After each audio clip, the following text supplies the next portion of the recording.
Super good news వచ్చేసింది. 2024న miss అవుతున్నామని Shahrukh fans అసలేం దిగులు పడకండి. అంతగా వెయిట్ చేయించినందుకు అంతకు మించిన గుడ్ న్యూస్ చెప్పడానికి సిద్ధమవుతున్నారు బాద్షా. ఇంతకీ ఏంటా బ్లాక్ బస్టర్ న్యూస్ అనుకుంటున్నారా? చూసేద్దాం వచ్చేయండి. లాస్ట్ ఇయర్ ఎండింగ్ లో డంకీ సినిమా రిలీజ్ చేశారు బాలీవుడ్ బాద్షా. నార్త్ లో బంపర్ క్రేజ్ తెచ్చుకుంది డంకీ. షారుఖ్ కి లాస్ట్ ఇయర్ హ్యాట్రిక్ హిట్ ఇచ్చింది. అంతకుముందు సినిమా జవాన్తో సౌత్ మార్కెట్ మీద ఫుల్ ఫోకస్ పెంచిన షారుఖ్ డంకీ విషయంలో ఎందుకో సౌత్ ని పెద్దగా పట్టించుకోలేదు. డంకీ విషయంలో జరిగిన పొరపాటు నెక్స్ట్ జరగకూడదని కాన్షియస్ గా ఉన్నారు బాద్షా. తన నెక్స్ట్ సినిమాలకు సౌత్ లో ముందు నుంచే ప్రమోషన్లు ప్లాన్ చేస్తున్నారు. ప్రస్తుతం డాటర్ తో కలిసి కింగ్ మూవీ చేస్తున్నారు బాద్షా. ఇంకా ఆ సినిమా ప్రమోషన్ల దాకా రాలేదు. అప్పుడే పఠాన్ కి సంబంధించి ఓ గుడ్ న్యూస్ తెగ వైరల్ అవుతోంది. దాదాపు 4 ఏళ్ల విరామం తరువాత పఠాన్ సినిమాతో ప్రేక్షకులను పలకరించారు షారుఖ్. ఏకంగా 1000 కోట్లకు పైగా కలెక్ట్ చేసి ఈ సినిమా సూపర్ డూపర్ హిట్ అయింది. పఠాన్ కి సీక్వెల్ ఉంటుందనే మాట ఎప్పటినుంచో ఉంది. అయితే లేటెస్ట్ గా దీనికి సంబంధించి మూవీ రైటర్ ఓ హింట్ ఇచ్చేశారు. పఠాన్ 2 సినిమా కథ లాక్ చేశారట. దీపికా కాల్ షీట్ ని చెక్ చేస్తున్నారట. అన్నీ కరెక్ట్ గా కుదిరాయనిపించగానే సినిమాని అఫీషియల్ గా ప్లాన్ చేస్తారట. ఈసారి 2000 కోట్లను టార్గెట్ చేస్తోందట యూనిట్. మీరు రిలీజ్ చేయండి, రికార్డుల సంగతి మేం చూసుకుంటాం అనే భరోసా కనిపిస్తోంది షారుఖ్ ఫ్యాన్స్ వైపు నుంచి. ప్రాజెక్ట్ పాన్ ఇండియా అయితే విలన్ ఫ్రమ్ నార్త్ అనేది రీసెంట్ గా ప్రూవ్ అయిన సక్సెస్ఫుల్ ఫార్ములా.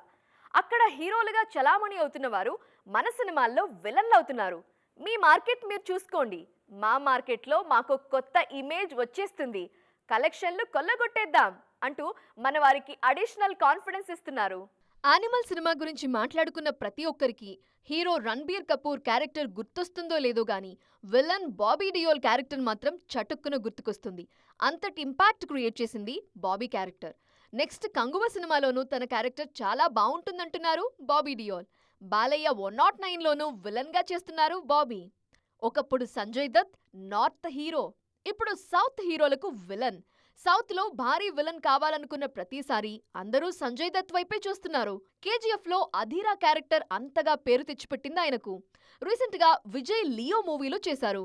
డబుల్ స్మార్ట్ లో కనిపించారు. ప్రస్తుతం సెట్స్ మీదున్న డార్లింగ్ సినిమా రాజాసాబ్లో విలన్ ఖల్నాయకే. ఆల్రెడీ ఆదిపురుష్ లో రావణాసురుడిగా నటించారు సైఫ్ అలీ ఖాన్. ఇప్పుడు దేవరలో భయం అనేది తెలియని వ్యక్తిగా కనిపించనున్నారు. సెప్టెంబర్ 27న సైఫ్ ని స్క్రీన్ మీద చూడడానికి రెడీ అవుతున్నారు తెలుగు ప్రేక్షకులు. దేవర మీద గట్టి హోప్స్ పెట్టుకున్నారు సైఫ్. నార్త్ లో దేవర ప్రమోషన్లకు గట్టిగానే హాజరవుతున్నారు సైఫ్. ఆయన బాటలోని నడవడానికి రెడీ అవుతున్నారు ఇమ్రాన్ హష్మీ. ఓజీ నార్త్ ప్రమోషన్ల బాధ్యత నాదే అంటున్నారట ఇమ్రాన్ హష్మీ. సుజీత్ డైరెక్షన్ లో పవర్ స్టార్ పవన్ కళ్యాణ్ హీరోగా తెరకెక్కుతోంది ఓజీ. ఈ మూవీలో మెయిన్ విలన్ గా నటిస్తున్నారు ఇమ్రాన్. ఈ సినిమా సక్సెస్ అయితే ఇమ్రాన్ కోసం సౌత్ మేకర్స్ క్యూ కట్టడం గ్యారంటీ. రోజు రోజుకి తెలుగు వారికి మరింత దగ్గరైపోతున్నారు శ్రీదేవి డాటర్ జాన్వీ కపూర్. ఎప్పుడు తిరుమలకొచ్చిన లంగా ఓణితో అచ్చ తెలుగు అమ్మాయిలా కనిపించే జాన్వీ ఇప్పుడు లేటెస్ట్ గా రిలీజ్ చేసిన వీడియోలోనూ అదే లుక్ తో మెస్మరైజ్ చేశారు. ఆమె మాట తీరుకు ఫిదా అయిపోతున్నారు తెలుగు ఆడియన్స్. మరి ఆ అమ్మాయికి ఎట్లా వచ్చిందో తెలియదు కానీ ఒక 2 పేజీల డైలాగ్ రాసిండి నా అమ్మాయికి. సీన్ కూడా మొత్తం అమ్మాయిదే, డైలాగ్ పోర్షన్ ఎక్కువ వచ్చి అలా టపటపటపట చెప్పేసింది. నేను ఒక్క సెకండ్ అయిపోయి శివ కూడా షాక్ అయ్యాడు, ఈ అమ్మాయి ఏంటి ఇంత ఫాస్ట్గా చెప్పేసింది ఇలా అని. సరే ఎందుకని మంచిది ఓకే అనుకుంటే ఒకసారి చెక్ చేసుకుందామంటే నేను ఇక్కడ నుంచి వెనకాల నుంచి ఇలా అంటున్నాను, అద్దిరిపోయింది శివ ఓకే అనే అని. మరి ఆబ్వియస్లీ శ్రీదేవి గారి డాటర్ కదా, ఆర్కుండకుండా ఉండదు కదా, so she's phenomenal. Koratala Siva రాసిన 2 పేజీల డైలాగులను క్షణాల్లో చెప్పేశారట జాన్వీ. ఆమె డైలాగ్ చెప్పిన తీరు చూసి నేను ఫిదా అయ్యాను, చాలా మంచి భవిష్యత్తున్న నటి అని రీసెంట్ ఇంటర్వ్యూలో తారక్ పొగుడుతూ ఉంటే అందరూ వారేవా ఏం కాంప్లిమెంట్స్ అందుకున్నారు జాన్వీ అని ఆశ్చర్యపోయారు. అందరికీ నమస్కారం. ముందుగా నన్ను ఎంతగా స్వాగతించి నా మీద ఎంత ప్రేమను చూపించిన తెలుగు ఆడియన్స్ అండ్ నన్ను జాను పాప అని పిలుస్తున్నందుకు ఎన్టీఆర్ సార్ ఫ్యాన్స్ అందరికీ నా ధన్యవాదాలు. మీరు అలా నన్ను సొంత మనిషిలా ఫీల్ అవ్వటం it makes me very happy. మా అమ్మ మీకు ఎంత ముఖ్యమో నాకు తెలుసు అండ్ అమ్మకు కూడా మీరందరూ అంతే ముఖ్యం, అలాగే నాకు కూడా. నన్ను ఎంతలా సపోర్ట్ చేస్తున్నా మీ అందరూ గర్వపడేలా ప్రతిరోజు కష్టపడతాను. ఇదిగో ఇప్పుడు దేవర ప్రీ రిలీజ్ ఈవెంట్ క్యాన్సిల్ అయిన సందర్భంగా జాన్వీ ఇచ్చిన ఈ వీడియో బైట్ చూసి మరింత ఫిదా అయిపోతున్నారు. కట్టు బొట్టులోనే కాదు పలికే ప్రతి పదంలోనూ ఆమె తెలుగుకి ఇస్తున్న ఇంపార్టెన్స్ ఇట్టే అర్థమైపోతోందని ఫిక్స్ అయ్యారు. తెలుగులో దేవర పార్ట్ 1 విడుదల కాగానే చరణ్తో జోడీ కట్టడానికి రెడీ అవుతున్నారు జాన్వీ కపూర్. ఇంకా కొన్ని సినిమాలు చర్చల దశలో ఉన్నాయన్నది ఆ మధ్య ఆమె చెప్పిన మాట. ఒకవేళ వాటిలో వేటికైనా గ్రీన్ సిగ్నల్ ఇచ్చినా ఓకే, లేకుంటే ఎలానూ దేవరా పార్ట్ 2 ఉండనే ఉంది. ఫ్యూచర్లో ప్రతి ఏటా తెలుగు సినిమాలు చేయడానికి ఫిక్స్ అయిపోయినట్టున్నారు జాన్వీ కపూర్. అందుకే తెలుగును మరింత స్పష్టంగా నేర్చుకుంటున్నారన్నది క్రిటిక్స్ నుండి వినిపిస్తున్న మాట. జస్ట్ మాట్లాడటం వరకే నేర్చుకుంటున్నారా, లేకుంటే చదవటం రాయటం కూడా నేర్చుకుంటున్నారా అన్నది అభిమానుల్లో కనిపిస్తున్న క్యూరియాసిటీ. ఎప్పుడైనా ఓ మంచి గ్రాఫ్ని క్రియేట్ చేయటం కష్టం అనుకుంటారు జనాలు. క్రియేట్ చేయడానికి ఎంత కష్టపడాలో అది పడిపోకుండా దాన్ని అలానే మెయింటైన్ చేయడానికి కూడా అంతే కష్టపడాలి. గ్రాఫ్లో గ్రోత్ చూపించడం కూడా అంతే ఇంపార్టెంట్ అండోయ్. ఈ విషయాన్ని లోకనాయకుడికి స్పెషల్గా చెప్పాలా ఏంటి? 2024 గ్రాఫ్ని 2025లో రేస్ చేసే పనిలో ఉన్నారు కమల్. మరి అది సాధ్యమేనా? కల్కి సినిమా ఇచ్చిన జోష్లో ఉన్నారు కమల్ హాసన్. ఎప్పుడూ ఏదో ఒక సినిమా రిలీజ్ అవుతూ ఉంటే, ఒకటి కాకపోయినా ఒకటైనా క్లిక్ అవుతుంటే, రన్నింగ్లో ఉన్న మిగిలిన సినిమాల్లో ఓ ఉత్సాహం కనిపిస్తుందని నమ్ముతున్నారు కమల్. ఈ ఏడాది ఆయన నటించిన 2 సినిమాలు రిలీజ్ అయ్యాయి. వాటిలో కల్కి సూపర్ సక్సెస్ అయింది. ఇండియన్ 2 ఫ్లాప్ టాక్ తెచ్చుకుంది.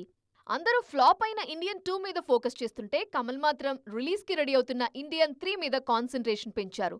థర్డ్ పార్ట్లో వీరశేఖరన్గా కమల్ ఎలా మెప్పిస్తారో చూడాలనే కుతూహలం ప్రేక్షకుల్లో బాగానే ఉంది. అందుకే ఆడియన్స్కి ఇంట్రెస్ట్ పెంచేలా ఆ ప్రాజెక్ట్ ఉండే విధంగా ప్రత్యేక శ్రద్ధ తీసుకుంటున్నారట కమల్. ఇటు మణిరత్నం తగ్ లైఫ్ షూటింగ్ని కూడా పూర్తి చేసేశారు. తగ్ లైఫ్ని 2025లో రిలీజ్ చేయాలనే సంకల్పంతో పనిచేస్తున్నారు మణిరత్నం. 2025లో thug life and Indian 3 release guarantee. వాటి ప్రమోషన్లు చూసుకుంటూనే కల్కి 2 కోసం నాగశ్విన్ కాల్ షీట్లు కావాలంటే ఇవ్వాల్సుంటుంది లోకనాయకుడు. ప్రస్తుతం తలైవర్ రజనీకాంత్ కూలీ సినిమాతో బిజీగా ఉన్న లోకేష్ కనగరాజ్ నెక్స్ట్ విక్రమ్ సీక్వెల్ చేస్తారనే ప్రచారం జోరుగా సాగుతోంది. సో కల్కి 2, విక్రమ్ 2 సినిమాల షూటింగ్లు, రిలీజ్లు అటు ఇటుగా ఒకే సమయంలో ఉండొచ్చు అన్నది ఇప్పుడు కోలీవుడ్లో వైరల్ న్యూస్. బాలీవుడ్ నయా సెన్సేషన్ శార్వరి వాగ్ సినిమాకి తనని తాను ప్రూవ్ చేసుకుంటూ ముందుకు సాగుతున్నారు. లేటెస్ట్గా యష్ రాజ్ ఫిల్మ్స్లో ఆల్ఫా మూవీలో నటిస్తున్నారు. ఇప్పుడు శార్వరి ఏం మాట్లాడినా నార్త్లో ఇన్స్టెంట్గా వైరల్ అవుతోంది అంటేనే ఆమెకున్న క్రేజ్ ఎలాంటిదో అర్థం చేసుకోవచ్చు. ఇంతకీ లేటెస్ట్గా ఆమె ఏం చెప్పారు, ఏం వైరల్ అవుతోంది అని అనుకుంటున్నారా? మాట్లాడుకుందాం వచ్చేయండి. సినిమా ఇండస్ట్రీలో అడుగుపెట్టి ఇంకా 10 ఏళ్లు కూడా కాలేదు. అందులోనూ నటిగా కన్నా అసిస్టెంట్ డైరెక్టర్గా చేసిన చిత్రాలే ఎక్కువ. అలాంటిదిప్పుడు నటిగా మంచి పాజిటివ్ వైబ్తో దూసుకుపోతున్నారు శార్వరి. ఈ ఏడాది అప్పుడే 2 హిట్స్ అందుకున్నారు శార్వరి. ముంజియా, వేదా సినిమాలు చాలా మంచి పేరు తెచ్చిపెట్టాయన్నది అందరూ అంటున్న మాట. బంటి ఔర్ బబ్లీ సమయంలోనే ఈ అమ్మాయిలో స్పార్క్ ఉందని ఫిక్స్ అయింది ముంబై ఇండస్ట్రీ. ఇప్పుడు ఏకంగా యష్ రాజ్ ఫిల్మ్స్ ఆల్ఫాలో యాక్షన్ రోల్కి శార్వరిని సెలెక్ట్ చేసుకున్నారంటేనే ఈ బ్యూటీ తనను తాను ఎలా మలుచుకున్నారో అర్థం చేసుకోవచ్చు. అసలు తన కెరీర్ సంజయ్ లీలా బన్సాలి సినిమాలో నటిగా మొదలైందని రీసెంట్గా గుర్తు చేసుకున్నారు శార్వరి. అయితే ఆ మూవీ మధ్యలోనే ఆగిపోయిందట. సంజయ్ దగ్గర అసిస్టెంట్ డైరెక్టర్గా పనిచేసిన అనుభవం మాత్రం సొంతమైందట. ఎప్పటికైనా ఆయన సెట్లో నటిగా ప్రూవ్ చేసుకోవాలన్నదే తన డ్రీమ్ అంటున్నారు ఈ నయా సెన్సేషన్. సో చూసారు కదా, ఇది ఇవాల్టి సైన్ మార్క్ 2.0. మరిన్ని ఇంట్రెస్టింగ్ అండ్ ట్రైనింగ్ అప్డేట్స్తో మళ్ళీ కలుద్దాం. Till then bye. జోరిసోయో.